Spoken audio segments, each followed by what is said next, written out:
ஓம் நமோ நாராயணாய.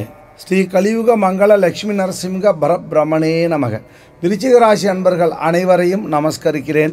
விருச்சிக ராசியில் ஒரு பெரிய மாற்றம் இப்போ ஏற்பட போகிறது என்னங்கிறத பார்க்குறச்ச குருவுடைய பலம், அதே நேரத்தில் ராகு கேதுவுடைய பலம்.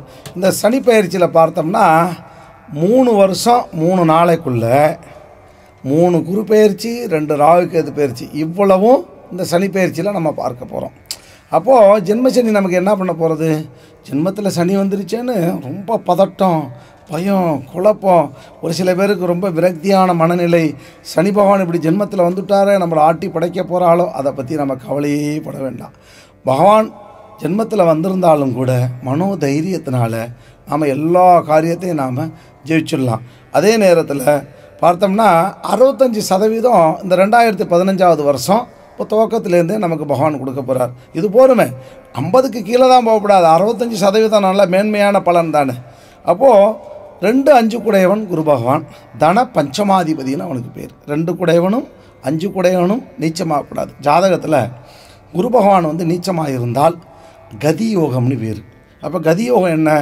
குரு பகவான் நீச்சமாயிட்டா அப்போது தாரத்தை பிரிந்திருப்போர், அதாவது தனையனை விட்டு விலகுவர், தாயை இம்சிப்பர், இப்படிலாம் வந்து ஒரு உதாரணத்தை சொல்லலாம். நம்ம இந்த பலன்கள் வந்து அசுப பலம்னு பேர். அது அப்போ அதாவது குரு வந்து நீச்சமானா கூட நீச்சமான குருவை சந்திரன் பார்த்துட்டாலா அவளுக்கு வந்து அசுபித யோகத்தை கொடுத்துட்றா.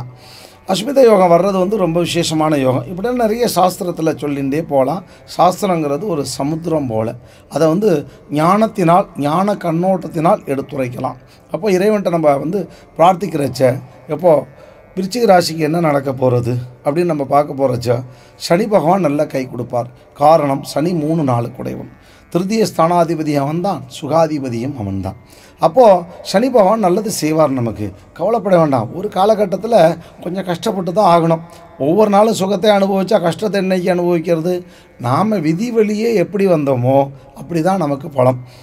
எதை விதைச்சோமோ அதை தான் நாம் அறுவடை பண்ண போகிறோம். எதை சொன்னோமோ அதை தான் திரும்பி நமக்கு கிடைக்க போகிறது. அப்போது சனி பகவானை பற்றி நீங்கள் ஜென்மசனியை பற்றி கவலையப்படாதீங்க. இந்த வருஷம் நமக்கு என்ன ஆக போகிறது, இந்த வருஷத்தில் நமக்கு என்ன கிடைக்க போகிறது? 2015 வருஷம் ஏகாதசி திதியில் உதயமாக இருக்கிறது. ஏகாதசி திதிங்கிறது ரொம்ப விசேஷமாச்சே. ஏகாதசி கிடைக்காத அற்புதமான திதி இது. மார்கழி மாதம், தமிழ் மார்கழி 17ஆம் தேதி பரணி நட்சத்திரத்தில் ஏகாதசி திதியில் இந்த வருஷம் உதயமாகிறது. அப்போ ஜனவரி மாதம் நமக்கு எப்படி இருக்கும்? ஜனவரி மாதத்தில் 9 கிரகத்தில் 3 கிரகம் தான் நமக்கு சாதகமாக இருக்குது.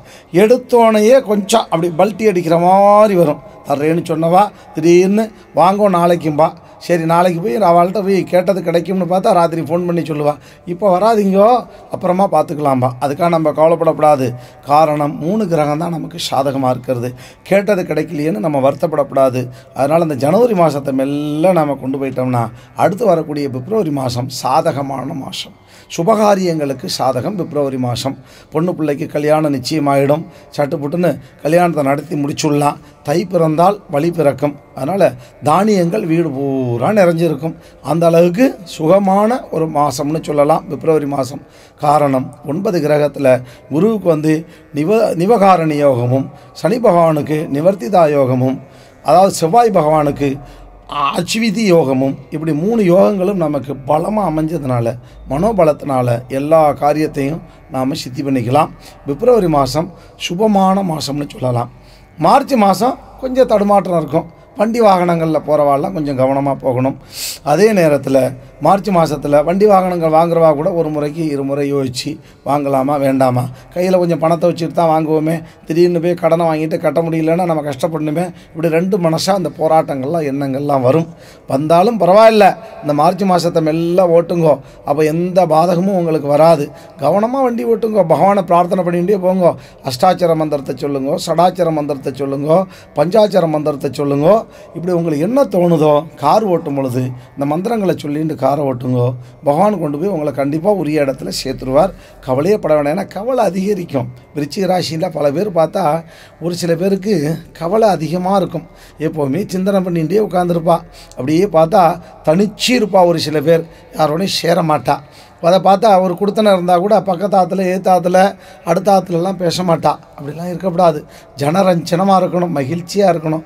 நம்ம ஆற்றுல இன்றைக்கி சாயங்காலம் பட்சணம் பலகாரம் பண்ணுறோமா, 2 வீட்டுக்காரால் கூப்பிட்டு வாங்கோ, எங்கள் ஆற்றுல இன்றைக்கி நல்லா மைசூர் போண்டா போட்டிருக்கேன், எங்கள் ஆற்றுல இன்றைக்கி வடை பாவு பாஜி இன்றைக்கி பண்ணுறோம், வாங்க எங்கள் ஆற்றுல இன்றைக்கி சுய்யம் பண்ணுறோம், வாங்கோ சாப்பிடுங்கன்னு சொல்லி 4 பேரை கூப்பிட்டு அவளுக்கு சாப்பாடு கொடுத்து தான் சாப்பிட்றதுக்கு பார்த்தீங்களா, அதில் உள்ள சுகம் வேறு எதுலேயுமே கிடையாது.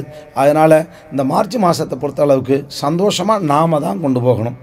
ஏப்ரல் மாதத்துல வந்து வழக்குகள்லாம் கைகூடி வரும். சில பேருக்கு நீண்ட நாளாக வழக்கு பிரச்சனைகள் இருந்துகிட்டே இருக்கும். அதுக்கு பூரா வழக்கெல்லாம் வந்து நமக்கு வந்து அனுகூலமான ஒரு சூழ்நிலைகள், கோர்ட்டு வழக்கு பிரச்சனைகள் பஞ்சாயத்து இதெல்லாம் இந்த ஏப்ரல் மாதத்தில் நமக்கு கைகூடி வந்துடும். காரணம், ஏப்ரல் மாதத்தில் பிரிஞ்சவாள்லாம் கூடுவா. ஒரு சில மனஸ்தாபத்தில் ஆத்துக்காரி கோச்சிண்டு புக்காத்துக்கு தன்னோட ஆற்றுக்கு பிறந்த ஆற்றுக்கு போயிருப்பாள். இங்கே ஆத்துக்காரெல்லாம் கவலைப்பட்டுட்டே இருப்பாள். அது இந்த ஈகோ வந்துடும். நீ பெருசா நான் பெருசான்னு எல்லாத்தையும் விட்டுறணும். கணவன் மனைவி ஆகிட்டா நகமும் சதையும் போல் இருக்க கற்றுக்கணும். ஒருத்தர் முதல்ல நல்லா புரிஞ்சுட்டு வாழணும். அதனால் இந்த ஏப்ரல் மாதம் ஒன்று கூடக்கூடிய மாதம்னு பேர். ஒன்று சேர்ந்து வாழ்ந்தார் ஒன்று, அதாவது எப்போவுமே விட்டு கொடுத்து வாழ்ந்தால் நம்ம கோட்டையை கட்டலாமா, விட்டு கொடுத்து தான் நம்ம வாழணும். அப்போ வழக்கு பிரச்சனைகள்லாம் தீரக்கூடிய மாதம் ஏப்ரல் மாதம். மே மாதம் வியாபார நிமித்தம் வியாபாரம் ரொம்ப அமோகமாக இருக்கும். சொந்த தொழில் பண்ணுறவாள்லாம் சுபிட்சமாக இருக்கலாம். ரொம்ப கடன்னு காரியங்கள்லாம் சித்தியாகும். சின்ன கடையாக வச்சுருப்பா, மலந்து வளர்ந்து பெருசாகிடும். புதிய தொழிலை தொடங்கலாம். கடன் வாங்கியாவது தொழில் பண்ணுறவா நிறைய பேர் இருப்பாள். அதே நேரத்தில் அதாவது மே மாதத்தில் எந்த ஒரு காரியமும் பதறாமல் கைக்கு வந்து சேரும். அப்படி ஒரு அற்புதமான மாதம். காரணம், மே மாதத்தில் நமக்கு குரு பகவானுடைய சக்தியும் சரி, செவ்வாயுடைய சாரபலமும் சரி, புதனுக்கு வந்து அங்கீத பலமும் சரி, எல்லாமே யோகங்கள் நன்னா வர்றதுனால நமக்கு மே மாதம் சுபிட்சமான மாதம்னு சொல்லலாம். ஜூன் மாதம் சில தடுமாற்றம் இருக்கத்தான் செய்யும். ஜூன் 13ஆம் தேதி வரையிலும் கொஞ்சம் சமாளிச்சுட்டு வாங்கோ. ஜூன் 13லேருந்து ஜூன் 30ஆம் தேதி வரையிலும் நமக்கு எல்லா காரியங்களும் சித்தியாகும். வெளியூர் வெளிநாடு பிரயாணங்கள் தேடி வரும். அவசியம் போயிட்டு வாங்கோ. ஜூலை மாதம் குழந்தைகளுக்கு உகந்த மாதம். ஒரு சில குழந்தைகளுக்கு பார்த்தா சில தடுமாற்றம் இருக்கும், வயிறு உபாதை இருக்கும். அதாவது பிள்ளைக்கு பொண்ணுக்கெல்லாம் சின்ன குழந்தைகளுக்கு பார்த்தா சின்ன உபாதைகள்லாம் இருந்துகிட்டே இருக்கும். டாக்டர்கிட்ட அழைச்சிட்டு போயிட்டு வந்துகிட்டே இருப்போம். சளி உபாதைகள் இருக்கும். இந்த மாதிரி சின்ன தொந்தரவுகள்லாம் நீங்கி இந்த ஜூலை மாதம் குழந்தைகள்லாம் நல்லா சௌக்கியமாக இருக்கக்கூடிய மாதம் ஜூலை. ஆகஸ்ட் மாதம் பெரியவாள்லாம் நல்லா சௌக்கியமாக இருப்பாள். அம்மா அப்பா ரொம்ப நாளாக அதான் பிள்ளைகிட்ட பொண்ணுக்கிட்டலாம் பேசாமல் இருப்பாள். ஏதோ ஒரு மனஸ்தாபம் மனசில் நினச்சிட்டு இருப்பாள். இந்த மாதத்தில் பார்த்தாக்க ஆகஸ்ட்டில் தன்னால் வீடு தேடி வந்துடுவா. ஏதோ நடந்து போச்சுமா, சரி வேலையை பாரு, சரி நீ யார் நான் யார் அப்படின்னு சொல்லி விட்டு கொடுத்து போயிடுவா. பெரியவாளுக்கு உகந்த மாதம். அதனால் கவலையப்படாதீங்க. செப்டம்பர் மாதம் பெரியவாளெல்லாம் சேவிக்கக்கூடிய தரிசனம் செய்யக்கூடிய மாதம் செப்டம்பர். காரணம், மகான்களுடைய தரிசனம், சாதுக்களுடைய தரிசனம் செப்டம்பர் மாதத்தில் அவசியம் கிடைக்கும். நல்ல சன்னதிகளுக்கெல்லாம் போயிட்டு வாங்கோ, கோயில் குளங்கள்லாம் போயிட்டு வாங்கோ. அதாவது புஷ்கரணியில் போய் தீர்த்தமாடுங்கோ. எல்லா காரியத்தையும் பகவான் உங்களுக்கு எல்லாத்தையும் நிவர்த்தி பண்ணி தந்துடுவா, சித்தி பண்ணி தந்துடுவா. கோதானம் அவசியம் பண்ணுங்க. எங்கெல்லாம் கோஷாலை இருக்கோ, பசு வளர இந்த உலகம் நல்லா தழைச்சி இருக்கும். நமக்கு எப்போவுமே அந்த பசுதானம் பண்ணுறச்ச நம்ம குலம் நல்லா தழைச்சி அரசு போல் வேம்பு போல் ஆழம் போல் தழைச்சிருக்கும். எப்போவுமே இந்த அரசையும் ஓம்பையும் ஒன்று சேர்த்து வச்சுருவா. அது பக்கத்தில் விநாயகர் உட்காந்துருப்பார். அப்போது கல்யாணம் கைகூடி வந்துடும். அதனால் செப்டம்பர் மாதம் சுபமான மாதம், கீர்த்தி மாதம்னு பேர். அதனால் 9 கிரகத்தில் 7 கிரகம் நமக்கு சாதகமாக இருக்கிறது. அந்த 7 கிரகமும் நமக்கு எல்லா வகையிலையும் நன்மை செய்யக்கூடிய மாதம் இது. அதனால் அக்டோபர் மாதம் கேட்கவே வேண்டாம். வெளியூர் வெளிநாடு பிரயாணம் மட்டுமில்லாது சில பேர் இந்த ட்ரான்ஸ்ஃபர்லாம் டக்குன்னு கிடச்சிரும். வேலை வாய்ப்புக்காக காத்துட்டுருப்பா. சார் உங்களுக்கு ஆர்டர் வந்துருச்சு, வாங்கோ வேலையில் ஜாயின் பண்ணுங்க. இப்படி நல்ல நிகழ்வுகள்லாம் நடக்கக்கூடிய நல்ல சுபிட்சமான செய்தி, சுப செய்திகள் காதுக்கு வரக்கூடிய மாதம் அக்டோபர் மாதம். நவம்பர் மாதம் நல்லா எல்லா வகையிலையும் நன்மைகள் வந்து சேரும். நவம்பர் மாதத்தில் பார்த்தீங்கன்னா இந்த கலைத்துறையில் உள்ள வாழ்க்கெல்லாம் ரொம்ப விசேஷம்னு சொல்லலாம். அதே நேரத்தில் இந்த புது துணி வியாபாரம் பண்ணுறவா, அதாவது ஆடை ஆபரண பொருள்கள், சில பேர் பார்த்தாக்க அந்த ஜுவல்லர் ஷாப்பில் போய் இந்த நகையெல்லாம் வாங்கி சேமிக்கக்கூடிய காலம் இந்த நவம்பர் மாதத்தில் நல்ல ஒரு சுபிட்சத்தை கொடுக்கும்.